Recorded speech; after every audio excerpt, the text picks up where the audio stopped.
vamos a tener la presentación del doctor Miguel Ángel Otoya López. Él es médico anestesiólogo, representante de la Unidad del Dolor y Cuidados Paliativos del Instituto Nacional de Enfermedades Neoplásicas.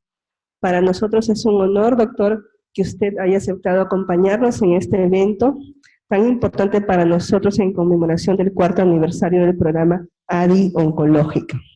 Entonces, sin más palabras, cedo el micrófono al doctor Miguel Ángel Otoya. Buenos días, muchas gracias. Muchas gracias, doctora Ramos.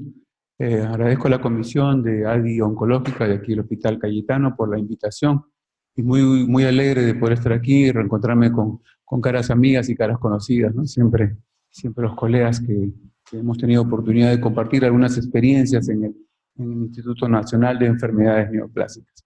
Bueno, empecemos un poquito de lo que es manejo del dolor en cáncer.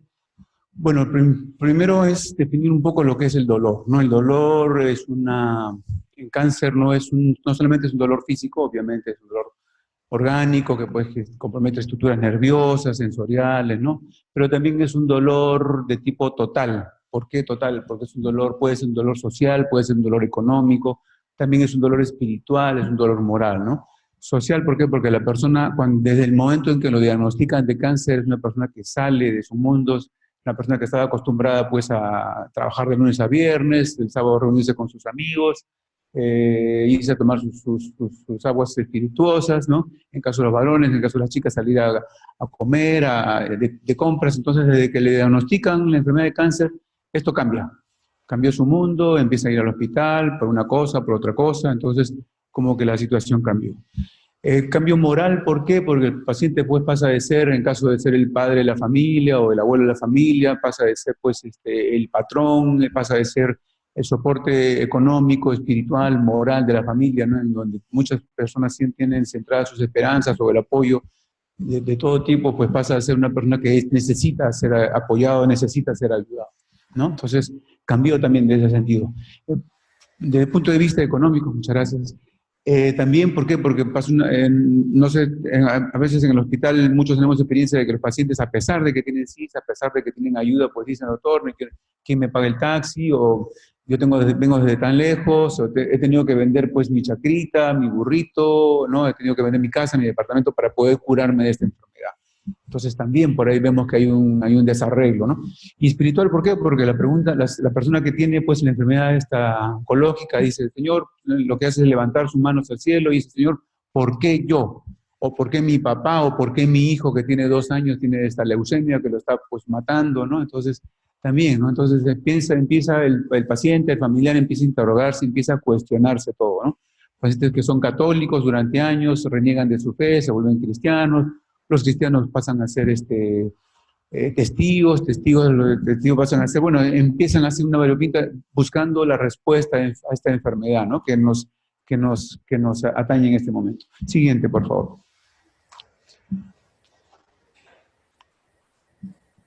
Bueno, el dolor es el síntoma, no digamos que es el más común, porque el más común es baja de peso, ¿no? Creo que es o la debilidad, pero sí es el que más miradas trae, el que más se debe tratar, el más espectacular y también el que más, aquí se le da mayor prioridad, ¿no? No solamente en Perú, sino en todo el mundo, ¿no? Sí, siguiente. Bueno, la IAS lo define como una experiencia sensitiva y emocional desagradable asociada con una lesión tisular real o potencial o descrita como producida por esto. Hay que remarcar aquí la parte sensitivo y emocional, ¿no? Sensitivo porque es orgánico, pero también tiene que ver mucho a la parte emocional del paciente, ¿no? Está descrito, está comprobado que pacientes pues, que han tenido problemas de abuso en la infancia, ya sea físico, psicológico o sexual, pues tienden a ser más enfermedad, más dolor crónico que pacientes que no. Entonces, eso también es importante, ¿no? Yo siempre que atiendo a un paciente, pues le digo, ¿sabe qué, señora, el 50% del tratamiento en este caso es pastillas, ampollas, todo lo demás, pero el otro también es acá, ¿no? También es mental, es cerebral, es el hecho de que usted pues quiera sentirse bien o no se desanime. Siempre les digo, aquí no hay lugar para la depresión. No nos podemos darnos el lujo de deprimirnos. Siguiente, por favor. ¿No? Y muchas veces el dolor no es proporcional al grado de destrucción del tejido. Yo siempre recuerdo cuando recién empecé allá por el año 2005 en trabajar en el cuidados paliativos, estábamos con la doctora Berenguel como jefa, pues yo uno de los primeros pacientes que vi fue un paciente con cáncer epidermoide que tenía pues destrucción de toda la cara, ¿no? O sea, prácticamente la mitad de la cara la tenía pues consumida por el cáncer. Pero paradójicamente no tenía dolor, o no le dolía mucho, calmaba sus dolores con paracetamol, ¿no? Entonces me sorprendió bastante, ¿no? Y por el otro lado tenemos pacientes pues que aparentemente usted los ve y no tienen nada, ¿no? O sea, pero ahí tienen un dolor de tipo ardor, de tipo quemazón, o lo que nosotros lo llamamos alodinia, ¿no? Que es una de las definiciones de los dolores neuropáticos. Entonces hay que tener bastante en cuenta esto al momento de tratar, al momento de ayudar a un paciente. Siguiente. Ahora, ¿cuáles son las causas del dolor en cáncer? Debido a la enfermedad, por la propia enfermedad que avanza, mayor enfermedad, mayor tumoración, mayor dolor. Debido al estudio y tratamiento del dolor, donde el cáncer, digo, por ejemplo, el paciente pues, que viene y le tienen que hacer una biopsia, ahí donde le hicieron la biopsia, ahí refiere dolor, un dolor de tipo agudo, o un paciente pues, que le tienen que hacer una punción para obtener líquido cefalorraquídeo, una punción lumbar, ahí donde le hicieron la punción, ahí le está doliendo. Entonces también hay que tratar eso. Puede ser como resultado de la complicación del cáncer o resultado del tratamiento, ¿no? Es conocido que la quimio, la radio, las mismas cirugías, a veces las cirugías son tan extensas, ¿no? 7 o 8 horas en caso de un cáncer de páncreas, pues dejan como una secuela dolorosa. Y también no relaciona al cáncer, ¿no? Muchas veces el paciente pues va al hospital, toma su bus, el bus choca, el paciente se va de bruces contra el suelo, o contra otro paciente, o contra otra persona, y se fractura el brazo que no está con enfermedad, ¿no? Entonces también tiene dolor. Hay que tratar de apoyarlo en ese sentido. Siguiente. Y el dolor puede estar presente en todos los estadios de la enfermedad, pero es más frecuente en cáncer avanzado. Siguiente. ¿No? Por ejemplo, durante el diagnóstico, más o menos una prevalencia del 35% y en últimos días de vida, prácticamente el 85 al 90%, ¿no? O sea, casi de 10 pacientes, 9 están con dolor en últimos días de vida. Siguiente. Y los factores de riesgo varían, ¿no? Con la enfermedad, ¿no? Con el estadio de la enfermedad. Siguiente. Se sabe pues, que el cáncer metastásico el dolor es más común que el cáncer localizado. Siguiente. Y que los tumores malignos de cuello, esófago, sistema genitourinario, así como los cánceres que comprometen el sistema locomotor, el sistema óseo, tienen mayor prevalencia, mayor incidencia de dolor que los demás. Siguiente. Ahora, los síndromes dolorosos en cáncer pueden ser agudos, ¿no? De presentación inmediata, súbita, o crónicos, ¿no? Mayor de 3 meses, es la definición, ¿no? Por la duración del tiempo, dolor agudo, menos de 3 meses, dolor crónico, mayor de 3 meses. Siguiente. Y el dolor agudo puede ser causado por intervenciones del diagnóstico o tratamiento, ¿no? Una operación, ¿no? Una cirugía, por ejemplo. Siguiente. Pero también pueden deberse a una fractura patológica, en el caso después de una metástasis ósea, a eventos vasculares como trombosis o infecciones con herpes zóster, que son, por ejemplo, frecuentes, ¿no? Nosotros muchas veces pacientes que vienen pues, con un diagnóstico de cáncer de cervix, vienen a la consulta, doctor, se me hincha una pierna, entonces, inmediata sospecha, exámenes para descartar pues, un síndrome doloroso a esa altura, pedimos una ecografía Doppler y nos arroja que tiene una trombosis. Entonces, ese es un evento que también, si bien es cierto, está... aparentemente no es un cáncer en sí, pero está muy relacionado con la enfermedad. Hay que tratar, hay que ayudar. O pacientes pues, que vienen con herpes zóster, ¿no? También, ¿no? Tienden a desarrollar luego una neuralgia posherpética. ¿Por qué? Porque no nos olvidemos que el paciente con cáncer pues, es un paciente inmunológicamente deprimido en forma crónica. Pues es fácil de que se pueda infectar, es fácil de que resurja una enfermedad, ¿no? Porque el herpes zóster es un antecedente pues, del herpes de varicela. Siguiente. Ahora, todos esos son los síndromes dolorosos agudos en cáncer, ¿no? Asociados a procedimientos diagnósticos, a las técnicas analgésicas, le ponemos una anestesia y ahí le duele, agudo postoperatorio, otros procedimientos terapéuticos, radioterapia, quimioterapia, inmunoterapia, ¿no? Dolor relacionado a la presencia o ausencia de tumor, pero también asociado a infecciones, ¿no? que nos pueden ocurrir durante el periodo de la enfermedad. Siguiente. Ahora, los dolores crónicos en cáncer son más frecuentes debido a la infiltración en tejidos y nervios. Siguiente. Y bueno, la división de la clasificación de los dolores crónicos en cáncer puede ser un dolor somático, dolor neuropático, dolor visceral. El somático y el visceral son dolores de tipo nociceptivo, ¿por qué? Porque atañen o tienen mucho que ver, o estimulan a los nociceptores, que son células especializadas, son neuronas especializadas a nivel, ya sea de piel o de vísceras, ¿no? Son neuronas especializadas en captar el dolor, así como nosotros tenemos neuronas que se especializan en captar pues, la presión, la temperatura, ¿no? También tenemos pues, neuronas que son especializadas en captar el dolor, que se llaman nociceptores, ¿no? Entonces de ahí viene el término de nocicepción, el sistema nociceptivo. Y el dolor neuropático, pues, ¿no? Que es por alteración, ¿no? Del sistema nervioso central o periférico. Siguiente. Bueno, los dolores crónicos son responsables de más o menos el 25% de los síndromes dolorosos, ¿no? La cirugía, la radioterapia, la quimioterapia, o sea, el tratamiento da dolor, entonces hay que tener en cuenta también eso, ¿no? O sea, el paciente que ha sido sometido al tratamiento hay que esperar que tenga dolor, ¿no? El paciente que tiene radioterapia, pues, va a tener probablemente problemas, ¿no? de tipo doloroso, por complicaciones del mismo tratamiento, ¿no? Lo mismo con cirugía, lo mismo con quimioterapia. Finalmente la quimioterapia pues lo que da son dolores de tipo neuropático, ¿no? Que afectan pues extremidades, ¿no? del paciente. Siguiente. Bueno, y los dolores crónicos pueden estar relacionados al tumor o relacionados al tratamiento, ¿no? Igual también. Siguiente. Bueno, todos esos son los dolores relacionados al tumor y los relacionados al tratamiento. Siguiente.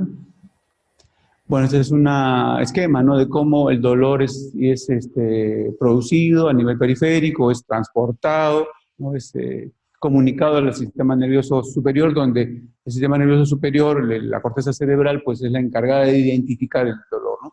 Me duele de tipo quemazón, me duele de tipo ardor, me duele de tipo cólico, me duele en el brazo derecho, en el brazo izquierdo, en el abdomen. No, todo eso es la secuencia que sigue, ¿no? Para poder identificar el dolor, ¿no? Siguiente. Bueno, es la utilización de dermatomas, nosotros muchas veces los utilizamos, ¿no? Para poder realizar, pues, algún tipo de bloqueo, tratamientos que también se utilizan para el dolor.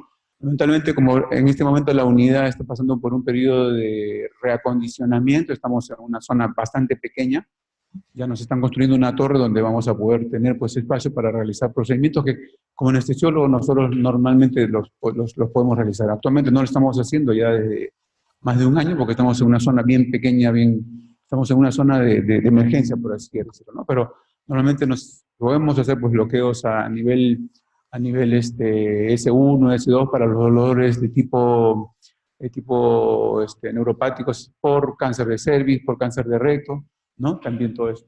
O también podemos hacer bloqueos a nivel de región lumbar, L1, L2, para problemas a ese nivel, ¿no? De dolor a ese nivel. Siguiente. Bueno, esta es la valoración del dolor, la escala visual análoga, ¿no? En donde, pues, es una escala imaginaria de 0 al 10, 11 ítems, de 0 al 10, donde 0 es no dolor. Se le pide al paciente que identifique su dolor, ¿no? Dolor leve de 1 al 3, dolor moderado de 4 a 6 y dolor severo del 7 a 10. ¿no? Entonces es lo que se le dice al paciente que por favor identifique su dolor en la medida de ser posible. Siguiente. Ahora, si el paciente pues, es analfabeto o es un niño que no tiene la posibilidad de poder tener la idea abstracta de poder decir me duele como 5, me duele como 4, me duele como 3 o como 8, pues usamos el sistema de las caritas, ¿no? Que nos ayuda bastante a poder identificar adecuadamente el dolor en pacientes, ¿no? Siguiente. Bueno, lo que les decía, ¿no? Los tipos de dolores son, pues, sómato, víscero, neuropático, pero también pueden haber mixtos, ¿no? Y creo que los médicos, colegas que han rotado por el hospital, han podido comprobar que muchas veces, o la mayoría de las veces, de los dolores en cáncer no son dolores simples, no son de un solo tipo, no son o solo somático, o solo visceral, o solo neuropático, ¿no? Sino que es una mixtura. Hay dolores somato-neuropático, víscero-somático o somato-víscero-neuropático, ¿no? Que también pueden presentarse, ¿no? Siguiente. Esta es un poquito la definición del dolor, ¿no? El dolor neuropático es un dolor que tiene afectación, ¿no? Por afectación del sistema nervioso central o del sistema nervioso periférico. El paciente, ¿cómo lo identifica? ¿Cómo lo expresa? Un dolor de tipo ardor, de tipo quemazón, ¿no? De tipo hormigueo, ¿no? De tipo entumecimiento, dolor doctor, siento que me recorre como una descarga eléctrica, o siento que me quema, que me arde, ¿no? O también el paciente dice, doctor, cuando por ejemplo, la sábana me roza, me duele, ¿no? Ese es un dolor, pues, alodígeno, ¿no? Es un dolor que se produce por un estímulo que normalmente no se produce. Todos esos son una sospecha, alta sospecha después de un dolor de tipo neuropático. Siguiente. Dolor somático, ¿no? Se produce por estimulación de nociceptores, ¿no? Aparece en el lugar donde se produce la estimulación nociceptiva a nivel superficial, tegumentaria, ¿no? Se caracteriza, ¿por qué? Porque el paciente lo localiza bien, dolor bien localizado, es un dolor de tipo hincada, de tipo presión, de tipo latido, ¿no? ¿No? Y el paciente pues lo puede identificar exactamente, ¿no? Siguiente. El que sigue es el dolor de tipo visceral. Siguiente, ¿no? Ya, en donde, si bien es cierto, es un dolor, pues, también nociceptivo, pero tiene la característica de que puede ser de tipo presión, de tipo pesadez, cuando la víscera afectada, pues, es una víscera de tipo sólida, vaso, hígado, pero puede ser de tipo cólico o de tipo retortijón, cuando el paciente, pues, cuando la víscera afectada, pues, es una víscera hueca, ¿no? Como la vesícula biliar, la vejiga, el colon, el intestino. Entonces tenemos que hacer todas esas preguntas, ¿no? ¿Cómo es el dolor? Para poder identificar exactamente qué es lo... Y también lo que es importante es saber, pues, cuál es la etiología de la enfermedad, ¿no? No es lo mismo un cáncer de pulmón que un cáncer de hueso, que un mieloma múltiple, que un cáncer de colon, ¿no? Entonces, que un hepatocarcinoma. Tenemos que, primero, siempre conocer el diagnóstico, cuáles son las características de la enfermedad, ¿no? Bueno, otra diferencia con el dolor somático es que el dolor somático es bien definido, el paciente dice me duele de aquí a aquí. En cambio el dolor visceral pues es un dolor medio vago, el paciente no lo puede identificar bien, a veces dice me duele en la boca del estómago, o me duele en el lado izquierdo. Entonces esa es otra diferencia, ¿no? Que nos hace sospechar altamente del dolor visceral. Siguiente. Bueno, en el año 87, hace ya más de 30 años, demostró que la escalera analgésica de la OMS era efectiva, pues en más del casi 70% de casos. Siguiente. Y bueno, en cuanto a los principios del diagnóstico del dolor en cáncer, primero es que hay que creer al paciente, ¿no? Hay que un diagnóstico preciso, ¿no? Hay que creer, hay que interrogar, evaluar y cuantificar. Creer al paciente cuando dice que me duele, ¿no? Porque muchas veces, así sin querer, hemos podido pues, escuchar a varios colegas, pero señor, si ya le hemos dado su paracetamol, ya le hemos dado su ketorolaco, ya no le debe doler, pero la realidad es que le duele. Entonces hay que creer al paciente. A pesar de que le hemos dado pues dosis analgésicas, hay que creer al paciente. Hay que interrogar en forma adecuada al paciente. ¿Cómo es el dolor? ¿Cuál es la característica del dolor? ¿Cuánto le duele? No es lo mismo pues tratar un dolor 3, por así decirlo, un dolor leve, un dolor moderado, severo. ¿Dónde le duele? ¿Dónde es el dolor?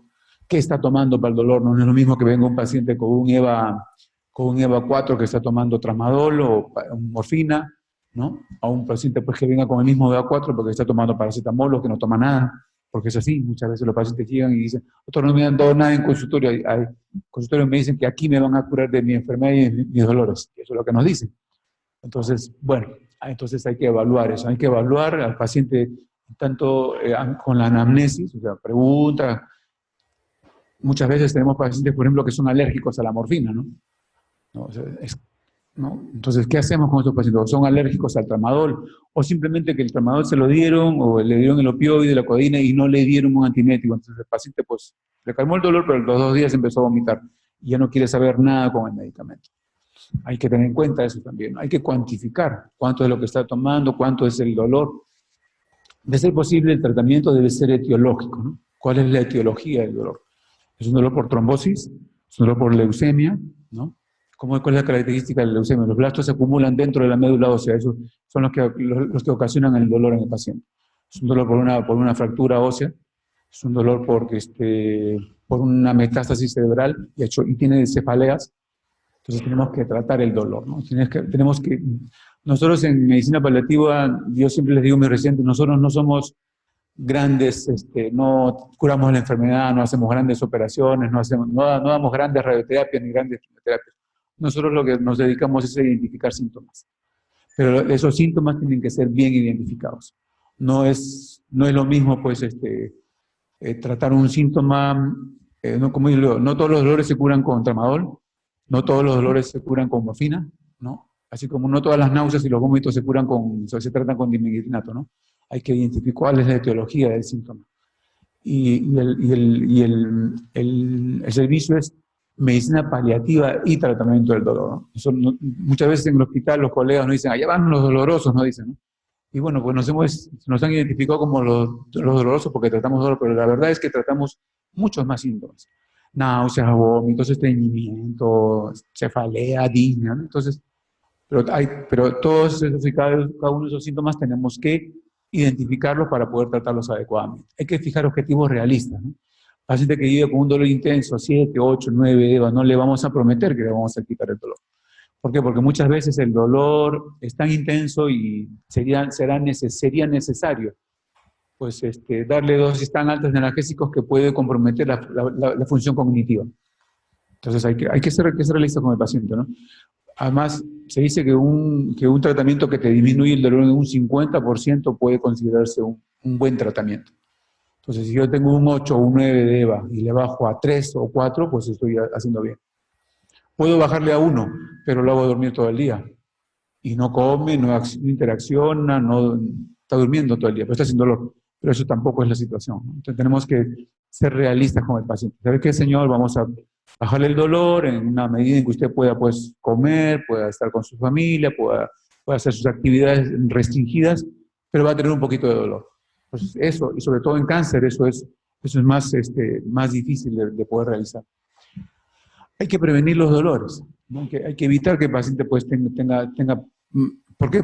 Por medio de ¿qué? De un buen examen clínico, ¿no? Siempre recuerdo el caso de un paciente que tenía pues, un problema de cáncer de próstata, que había hecho metástasis, y el paciente llegó pues, con un dolor en el cuello. Tengo una molestia en el cuello. Bueno, le evaluamos, le dejamos algo para el dolor, y lo citamos a la semana. A ver, véngase cómo va. Normalmente lo citábamos cada mes. Regresó y sigo con el dolor del cuello.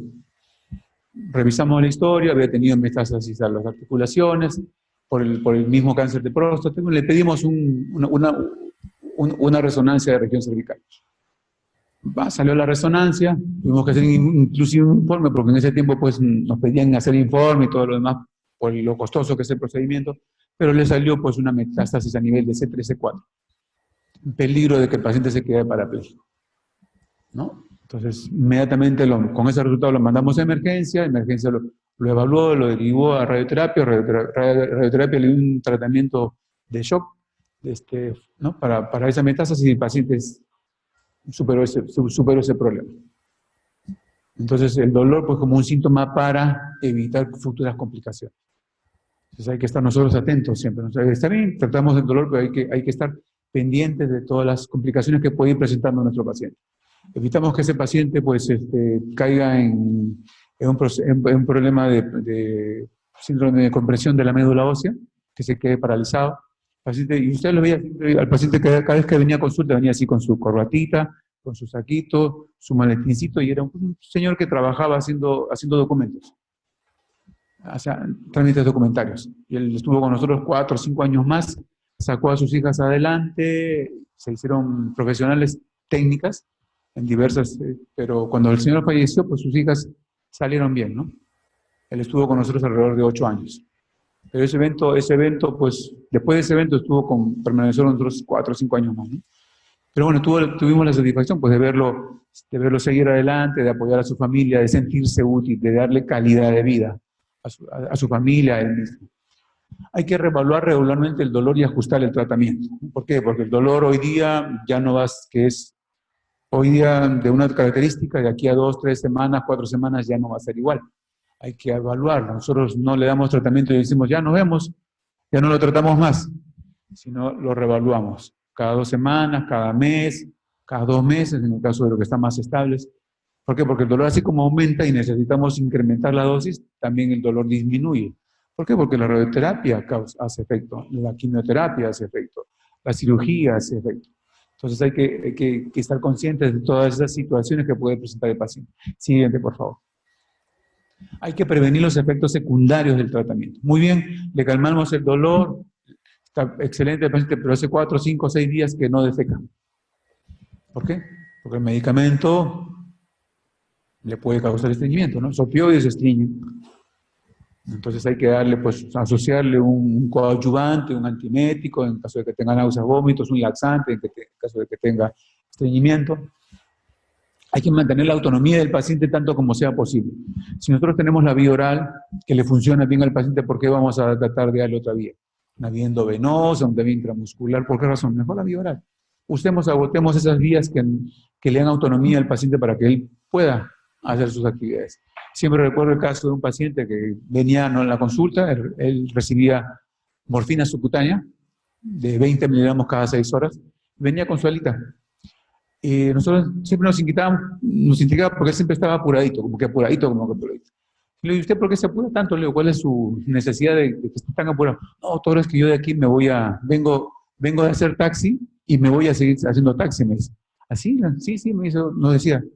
Yo agarro, me pongo mi ampollita, a las 6 de la mañana, salgo a taxiar hasta las 8, 9 de la mañana, y ahí descanso, hasta el mediodía me pongo mi ampollita y en la tarde un par de horas. Y taxea así normal y la morfina no le afecta, no, para nada. Me calma el dolor, estoy tranquilo y sigo adelante. Bueno, autonomía, ¿no? Control del dolor, calidad de vida, sentirse útil, todas esas cosas son importantes para el paciente y para la familia también. Hay que favorecer la comunicación y la relación entre el paciente, su familia y el equipo de tratamiento. Muchas veces los familiares cuando vienen a consulta vienen así con su celular. Vienen con su celular así. O vienen grabándote o vienen filmándote, ¿no? Porque tienen pues la confianza, ¿no? Que es tan difundida, ya con los medios de comunicación. Pero nosotros no debemos ver a los pacientes, a los familiares, como nuestros enemigos, sino al contrario, tratar de integrarlos a nosotros mismos. ¿Por qué? Porque nosotros como médicos paramos con el paciente, creo, será media hora cada 2, 3 semanas, cada mes, la enfermera un poquito más, ¿no? Pero los que se comen el sapo, por así decirlo, son los familiares. Y ellos son los que están más enterados, porque muchas veces el familiar corrige al paciente. ¿Cómo está, señor? Muy bien, doctor. No, doctor, mentira, dice el familiar, o la esposa, la hija. No, doctor, mentira, no está tomando su tratamiento, está con dolor, está estreñido y no quiere seguir las indicaciones.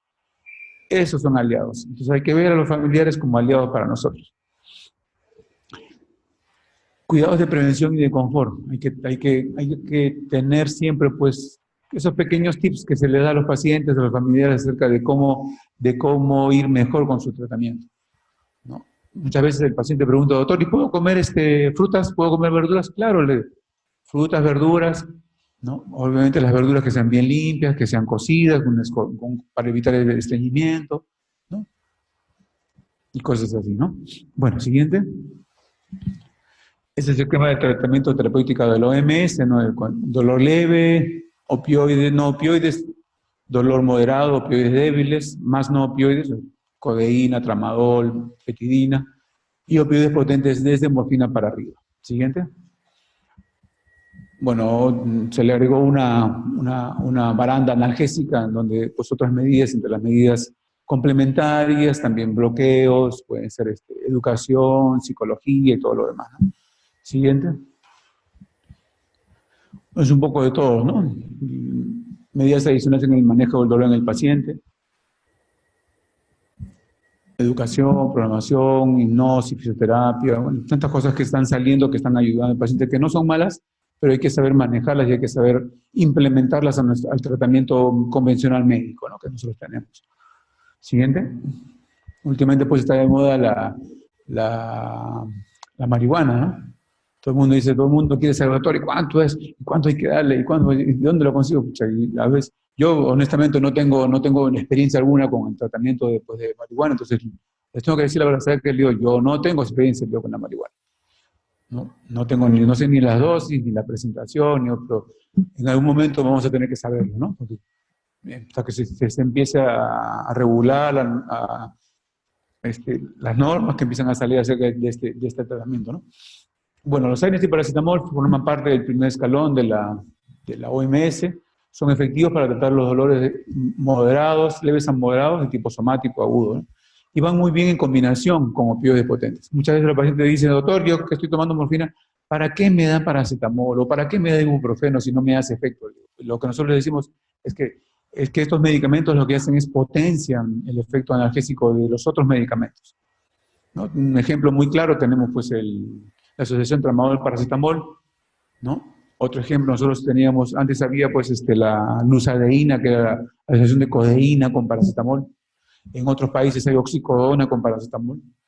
Entonces hay que poder explicarles bien eso a nuestros pacientes, ¿no? Para que ellos puedan pues entender, porque a veces, muchas veces no entienden y dicen, pero ¿para qué me da esto si esto no me calma el dolor? Pero hay que explicarles, hay que darnos ese tiempo. Siguiente.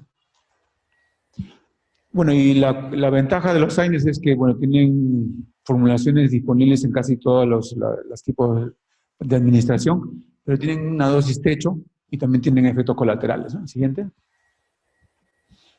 Bueno, entre los efectos adversos de los AINES, ya los conocidos, que estamos seguros que cada uno de nosotros lo conoce. Siguiente. Y bueno, ahí seguimos con más efectos adversos, ¿no? de los AINES. Siguiente. Bueno, el paracetamol, su eficacia analgésica y su potencial tóxico tienden a ser subestimados, ¿no? Se es conocido el uso del paracetamol como un antipirético, como un analgésico, pero también pues hay que recordar que tiene una función de COX-3, ¿no? O sea, ¿y cuál es esa función de COX-3 de paracetamol? Que tiende a funcionar como un antiinflamatorio a nivel de tejido cardíaco y tejido cerebral. Por eso es que el paracetamol pues va muy bien en las cefaleas, ¿no? Dolor de cabeza, migrañas, siempre lo que no puede faltar es el paracetamol. Varían varias cositas, pero el paracetamol está presente, por esa característica. Siguiente. La administración puede ser oral, rectal, últimamente tenemos la endovenosa. Siguiente. Y bueno, esas son las características, ¿no? de los diversos medicamentos antiinflamatorios no esteroideos que tenemos. Nosotros tenemos mucha experiencia con ibuprofeno, con diclofenaco, ¿no? Que nos va bastante bien. El ibuprofeno pues es de los medicamentos que causa, entre los AINES que son caracterizados por causar pues, lesiones gástricas, es de los que son menos gastrolesivos, ¿no? Y puede pues usarse en niños y en adultos, ¿no? Siguiendo una dosis por kilo de peso. Siguiente. Seguimos con el ketorolaco, que nosotros tenemos mucha experiencia con el ketorolaco, nos va muy bien cuando lo asociamos, por ejemplo, con dexametasona para esos pacientes que vienen en hiperalgesia, ¿no? Entonces, colocamos sobre todo hiperalgesia inflamatoria, asociamos ketorolaco 30 a 60 miligramos según la edad, según la condición del paciente, con dexametasona endovenoso, intramuscular, y bueno, tiende a calmar y tiende a rescatar el dolor del paciente. También en meloxicam, en naproxeno, ¿no? Sobre todo el naproxeno 500 miligramos cada 12, sobre todo el naproxeno lo usamos bastante también cuando el paciente viene con espasmo el paciente vesical, ¿no? El paciente recibió tratamiento por opioides por unos días, al cuarto o quinto día viene, doctor, me calmó el dolor, pero no puedo orinar, tengo dificultades para orinar. ¿Qué ha pasado? Muchas veces se lo pido y lo que ocasiona es un espasmo del trígono vesical. Entonces, le damos para naproxeno porque se encarga de romper ese espasmo. Entonces, nos va muy bien con ese lado. El Celecoxib, pues es un COX-2 selectivo, ¿no? Dosis de 200 miligramos. Nosotros lo usamos bastante, también nos va muy bien, tenemos mucha experiencia con este medicamento, como un ayudante, por ejemplo, para la oxicodona en caso de dolores óseos, ¿no? Nos va bastante bien, ¿no? Siguiente. Bueno, entre los otros COX tenemos el Letoricopsib, ¿no? Dosis de 60, de 90, 60, 120, que tiene cuidado, restricciones, tienen problemas cardiovasculares, antecedentes cardiovasculares. Y el Parecofib, que es el único COX-2 hasta la fecha, que es parenteral, ¿no? Dosificación de 40 miligramos cada 24, cada 12 horas. ¿No? Puede ser no venoso, puede ser intramuscular, también lo podemos asociar, lo asociamos a corticoides, ¿no? Porque potencian la acción antiinflamatoria de estos medicamentos que sinergizan entre sí, ¿no? Los AINES y los corticoides a nivel de la cascada inflamatoria, ¿no? Entonces va muy bien esa combinación de AINES con corticoides. Siguiente. Y los opioides, bueno, son usados para tratar dolor moderado a severo, ¿no? Un EVA 4 para arriba, ¿no? Son analgésicos muy efectivos. No son antiinflamatorios, no son antipiréticos, pero son analgésicos. Siguiente. Bueno, el término opiáceo se refiere a los fármacos encontrados como derivados del opio, morfina, codeína, el término narcótico, que derivó de la palabra griega que significa estupor. Siguiente. Los opiáceos con la morfina son conocidos por imitar la acción de los opioides naturales, así como nosotros producimos hormonas del estrés, adrenalina, ¿no? Noradrenalina, que nos ayudan pues a realizar actividades como correr más rápido que Usain Bolt o levantar un peso más más alto que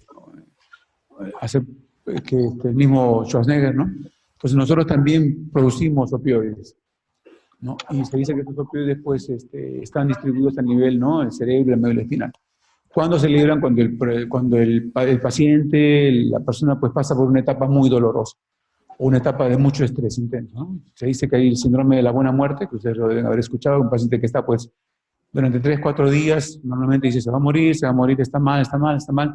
Un día se despierta, se levanta, se sienta, pide algo de comer, y todo el mundo se sorprende. ¿Qué pasó con este paciente, no? Se dice que esos, y después, en unas 2 horas se muere, fallece. Ya empezó a Dice que eso está muy ligado a la liberación de grandes cantidades de estas endorfinas, que son opioides que nuestro mismo cuerpo produce. Siguiente. Bueno, acciones de los opioides, la que más nos interesa es la analgesia. La que menos nos interesa y la que no queremos es la depresión respiratoria, porque puede causar, pero puede causar sedación, euforia, confusión, ¿no?, por los metabolitos en este caso de la morfina. Pueden dar náuseas y vómitos, ¿no?, porque hasta tienen activación a nivel de la zona quimioreceptora gatillo a nivel cerebral.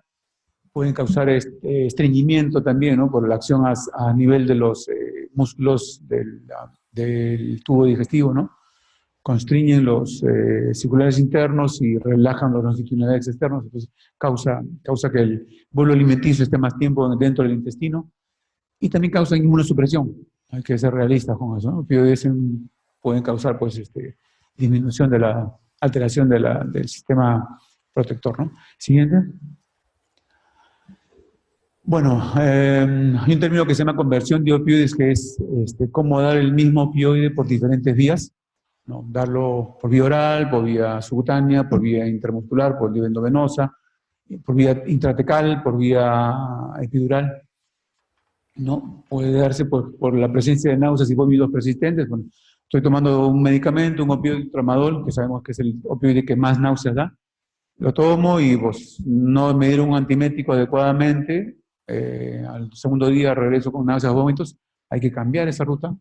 Si bien es cierto, el medicamento le surtió efecto, pero empezó a vomitarlo, hay que cambiar. O el paciente, pues, que tiene una obstrucción intestinal, ya sea porque se estreñó, o porque tiene un cáncer gástrico o un cáncer de páncreas que envuelve, pues, la porción del duodeno, y el paciente ya no puede seguir tragando más alimentos. Entonces hay que cambiarle la vía de administración del medicamento. Paciente, pues, que no puede tragar nada, porque tiene un problema a nivel orofaringio, tiene un problema a nivel de lengua, que no puede, un paciente con cambios cognitivos, ¿no?, que no puede tragar, está totalmente dormido por su misma enfermedad. Entonces, en estos pacientes hay que ver otras vías, diferentes a la vía oral. Puede ser la vía subcutánea, puede ser la vía endovenosa, cualquiera de esas otras vías. Siguiente. Esa es un poquito la relación, ¿no?, entre la efectividad o la potencia relativa del opioide según las diferentes vías.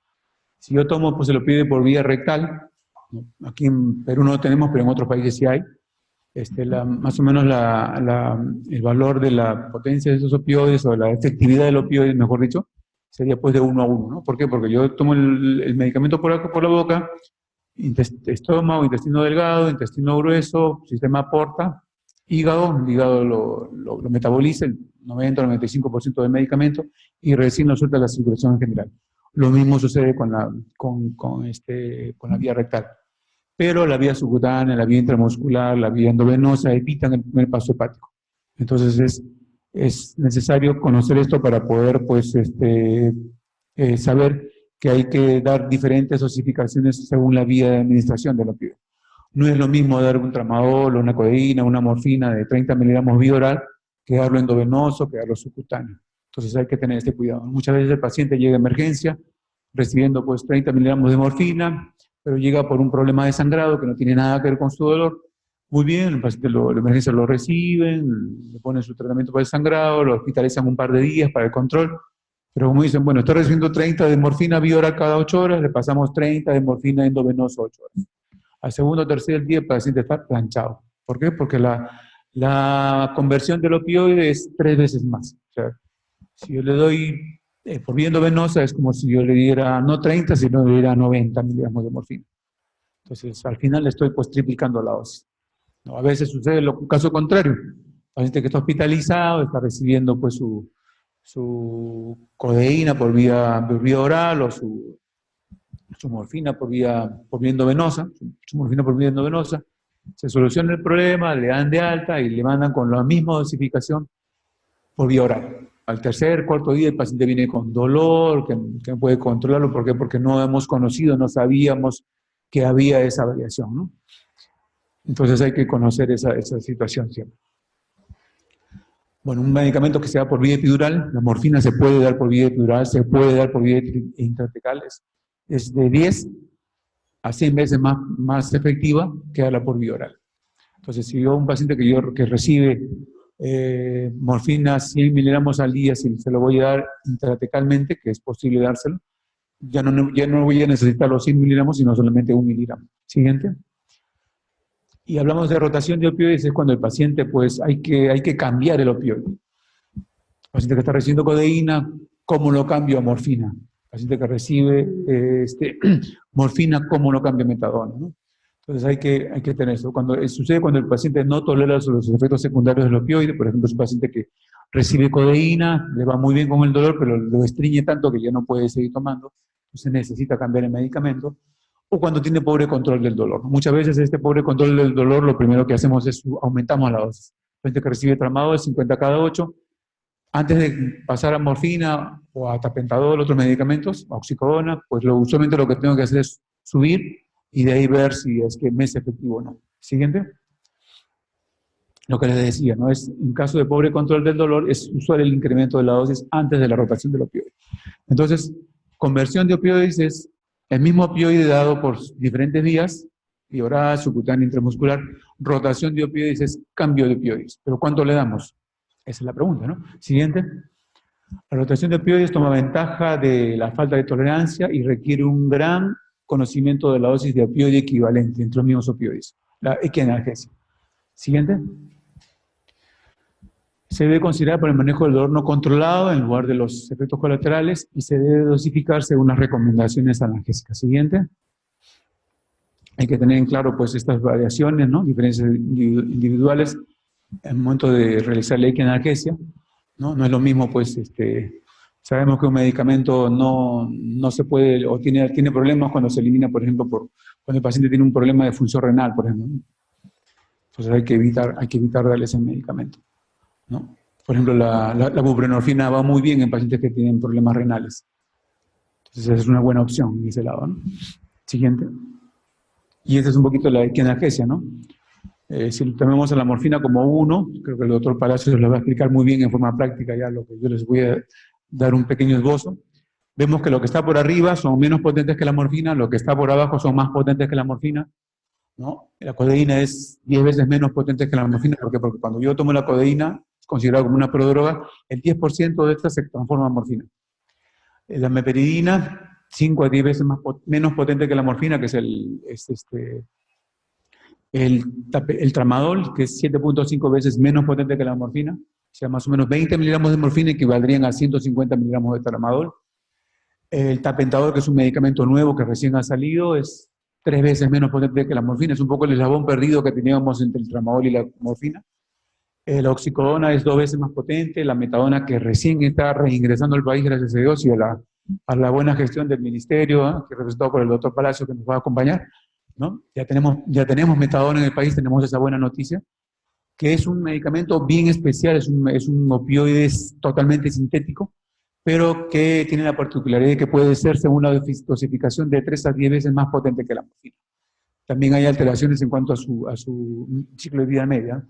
La hidromorfona, que no lo tenemos en el país, pero que ya lo vamos a tener probablemente, no sé, unos años, pero ojalá que sea menos.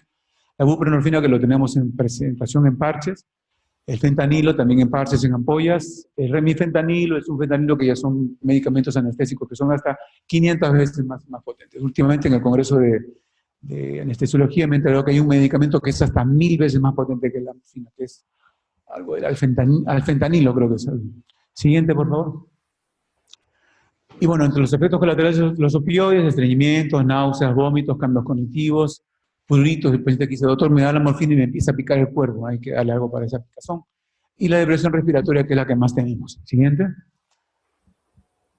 Bueno, es lo mismo que les decía, ¿no? También hay que ver el potencial de adicción en los pacientes. Pacientes que vienen con una historia de adicción, pues es más posible que desarrolle adicción a los opioides. Pacientes que han consumido cocaína, que son adictos al tabaco, al alcohol, pues tienen ese problema. Entonces hay que constante vigilia con ellos en el momento del tratamiento. Siguiente. Bueno, los parches analgésicos, ¿no? Que tenemos dos tipos, que son de acción sistémica, que son los opioides buprenorfina y fentanilo, y de acción local, que es la lidocaína. Siguiente. El parche de buprenorfina es hasta 75 veces más potente, una duración de acción de 84 horas, 3 días y medio, pero algunos colegas lo consideran cada 3 días, otros colegas lo consideran cada 4 días, ya un poco depende de la experiencia de cada uno. Las restricciones tienen pues alergias o incremento local de la temperatura, ¿no? ¿Por qué? Porque el medicamento que normalmente se absorbe pues en 3 días y medio, si es un paciente que tiene fiebre o que se pone a altas temperaturas, que trabajan en hornos cerca de cocinas o se pone al sol, un sol muy intenso, pues ese medicamento que se debe absorber en 84 horas se absorbe en menos tiempo. Entonces hay una variación a nivel de la potencia del medicamento, tienden a tener pues problemas cognitivos por el incremento de la dosis y también duran menos tiempo, ¿no? Y una equipotencia de un parche de 35 es entre 60 a 80. Yo personalmente yo lo doy 60, siempre de morfina. O sea, quiere decir que un parche de buprenorfina equivale a darle 60 miligramos de morfina por día. Siguiente, por favor. El parche de fentanilo, una duración de acción de 72 horas. Alergia por fentanilo, igual también incremento local de la temperatura. Y una equipotencia del parche de 25 de 60 miligramos de morfina por día, es parecido al de 35 microgramos, y 50 microgramos, más o menos 120 miligramos de morfina. Entonces esa es la equianalgesia que habría entre los parches y darle la morfina por vía oral. Siguiente. Bueno, me apuro un poco más. En cuanto a los parches de lidocaína, son de acción local, o sea, donde ustedes ponen el parche, ahí surge efecto. Si ustedes le cortan de forma de mariposa, en forma de mariposa van a tener el efecto, entonces hay que recordar esto. Se pueden partir, se pueden cortar. Usados para neuralgia posherpética y dolor neuropático localizado. Se usan por 12 horas, o sea, usted pone el parche 12 horas, lo retira, deja descansar 12 horas y el siguiente parche lo pone al día siguiente. Y no se debe usar más de 3 parches a la vez. Yo a veces veo que el paciente que tiene 4 o 5 parches, peligro de intoxicación por sobredosis de lidocaína. Siguiente. Bueno, los bloqueos nerviosos, inyectar un analgésico local a nivel de los plexos nerviosos. Siguiente. Y es usado desde hace más de un siglo. Se basan en el principio de la interrupción de la vía nociceptiva, o sea, cortan la señal dolorosa, ¿no? La señal sensitiva, en este caso el dolor, ¿no? Siguiente. Y bueno, esos son los propósitos, ¿no? Diagnóstico para determinar la fuente del dolor, terapéutica para tratar las condiciones dolorosas, predecir el resultado y prevenir secuelas dolorosas en el tratamiento. Siguiente. El caso clínico, bueno, por cuestiones de tiempo, vamos un poquito más rápido. Siguiente, por favor. Y bueno, creo que esos serían, ¿no? los 2 casos clínicos que estaremos presentando. Bueno, vamos a hablar de un paciente varón de 68 años con diagnóstico de cáncer de próstata, con tiempo de enfermedad de 6 meses, en tratamiento con quimioterapia. Presenta dolor de tipo presión en región lumbar, bilateral, de un EVA moderado, de 4 a 5, en tratamiento con tramadol, cada 12 horas. Presenta náuseas y vómitos frecuentes. Se le trata con morfina subcutáneo, ¿no? Por los vómitos, cada 8 horas, con rescates de 5 miligramos. Otra de las cosas, en terapia de opioides hay que considerar siempre la dosis de rescate. En dolor oncológico la dosis no debe ser condicional, no puede ser condicional al dolor. A veces pacientes llegan a la consulta y dicen, el doctor me ha dicho que tome este medicamento, sí tengo dolor. ¿Y tiene dolor? Sí. ¿Y qué está haciendo? Bueno, me estoy aguantando. No. Tiene que usar siempre, sí o sí, su dosis corriente y tiene que considerar siempre la posibilidad de una dosis adicional o dosis de rescate.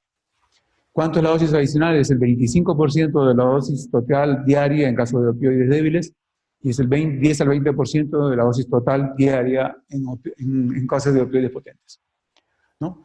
Bueno, se trata con dexametasona, morfina, metroplamida para las náuseas y coadyuvantes, entre ellos algo para el estreñimiento, un protector gástrico.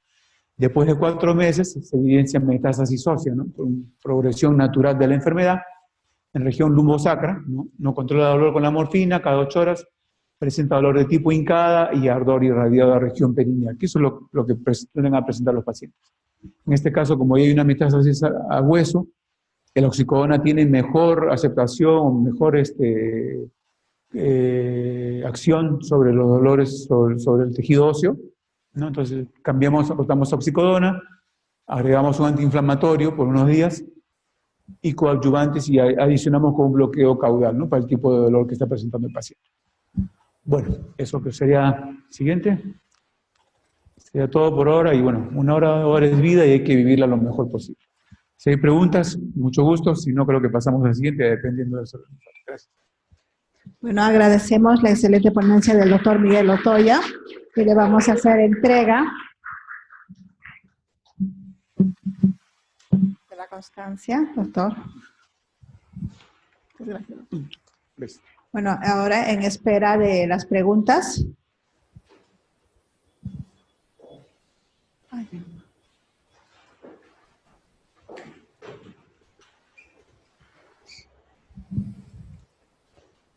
Buenos días.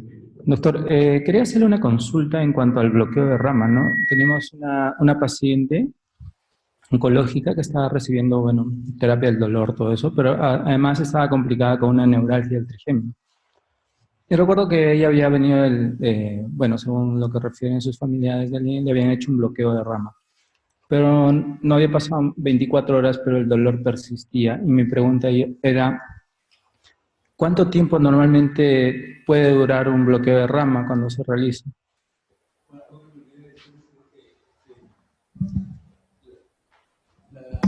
La desventaja de los bloqueos es que entre el 20 al 80% de pacientes, bueno, puede calmar el dolor entre un 20 a un 80%. Y la duración puede ser desde 2 semanas hasta 4 o 5 meses, no más. Entonces hay que considerar eso bastante. O sea, hay pacientes que incluso necesitan Entonces hay que explicarles eso bien al paciente antes de hacer el procedimiento, porque muchas veces pues llegan a mi consulta los pacientes y dicen, ya doctor, me dice que usted me va a hacer el bloqueo y que con eso me va a aliviar todo el dolor. No es así. No nos olvidemos pues que si bien es cierto, se usan pues anestésicos locales, ¿no? Que pueden ir adicionados a un corticoide, ¿no? En este caso lo mejor es la metilprednisolona, ¿no? Pero también tiene pues un efecto que, uno, que no es duradero, y dos, que depende mucho de la idiosincrasia del paciente. Hay pacientes que le calman el 80% del dolor, hay pacientes que le calman el 20%, hay pacientes que le dura una semana, 2 semanas el alivio del dolor, hay pacientes que le dura 3, 4 meses. Eso no lo podemos determinar, ¿no? Pero eso, antes de ofrecerle ese tratamiento al paciente, hay que decirle todas esas, las ventajas y las desventajas, ¿no? Porque llegan pues pensando de que ya, con eso me hacen el bloqueo y me calman el dolor, pero no es así. Sí.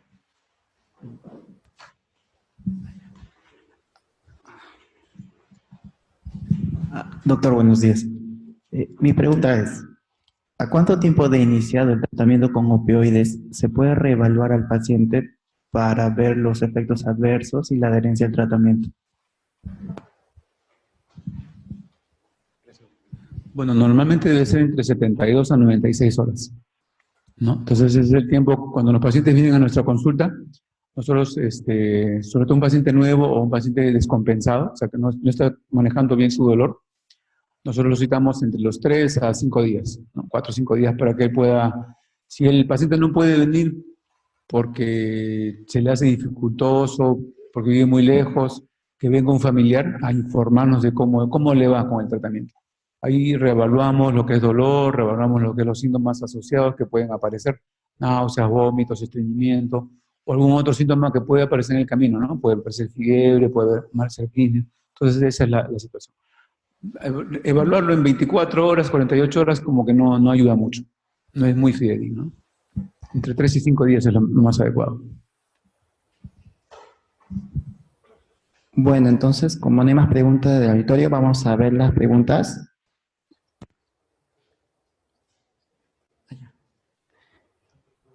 Un poquito más para arriba.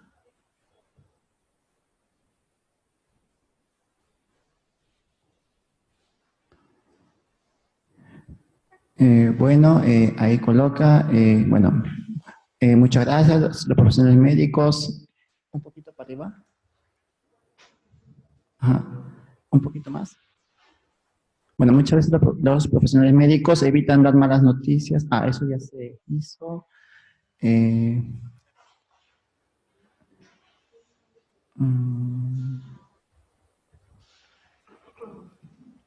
Bueno, estamos viendo que preguntas no hay del público. Bueno, entonces, si se ha entendido, pasamos al siguiente ponente. Bien. Agradecemos su excelente ponencia, ¿no? Al doctor, ¿no? Felicitamos, pues, y es la primera vez dentro del Congreso que nos está acompañando, pero también está invitado a participar en la plenaria del día miércoles 14, que es una sesión presencial de 8:30 a 10. Muchas gracias, doctor.